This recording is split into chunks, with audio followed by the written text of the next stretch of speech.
So about a week ago, I ended up buying this computer off Facebook, and it has an 11900K, an RTX 4090. It also had 64 gigs of DDR4 RAM. As far as that pairing goes, I ended up parting them out because it's not a good combination between the two. Now, what I've done so far is take out the 4090, take out the power supply, which was 1000 watts, and I'm hoping to find a 3080 Ti, maybe a 850 watt power supply to throw in here, and hopefully get this build up and running soon. Now, as far as aesthetics goes, I haven't really changed much. It had an LED strip going around here. It's one of those squiggly ones, but it honestly looked goofy and it was really hard to manage. So I ended up just taking out those two. Now, as far as fans go, it had some really ugly fans. It had the ones where you could literally see like each individual LED, and let's say it had like 15, but you could see each individual LED. Let's say it was one right here, one right here, one right here. And you could see the shade in between each LED, which makes it look really ugly. Now, as far as what I swapped it into, these are the Thermalright. I have no clue, some M something, but they basically light up on the side right here. I'm not sure if you can see the transparency. And they light up on the side too, which is hard to see because of the reflection here. Let me try to move the 3090. Right here is where it would light up, and it looks really nice. Like, I believe they go for like $9 a fan, and they look really nice when they get up and running. Now, when I do finish this build, I'll make another video on it with the progress and all that, but for now, this is what I have so far. I'm stuck with the 4090. I'm stuck with this build until I can source parts for them.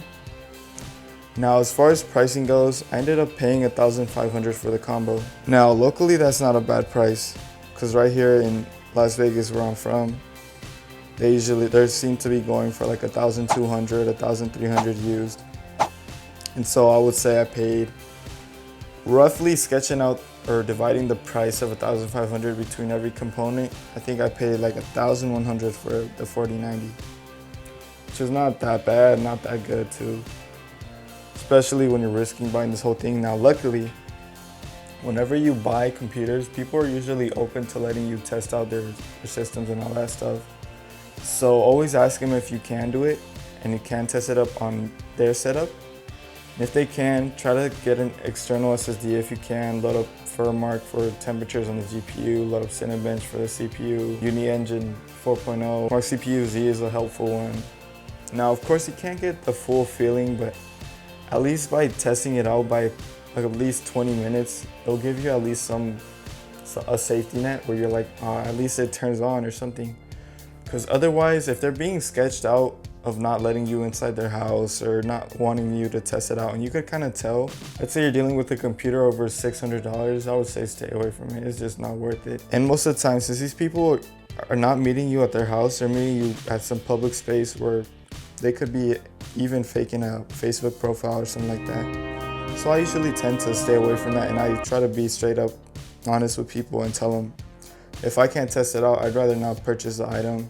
And then people understand that, and most of the time, if they don't want you to do it, then it's usually for a reason, or maybe you just have a really suspicious profile or something. Regardless, that is how I go about it.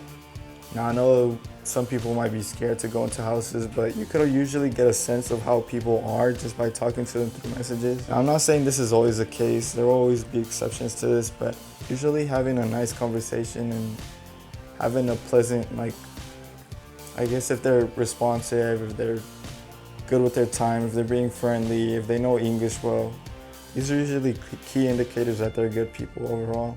And it's not hard to do, and over time you kind of learn more of these little things to look out for. But yeah, this is how I got this computer for $1,500, and I'll update you guys on each build, because there will be separate builds with the 4090 and one with the 11900K.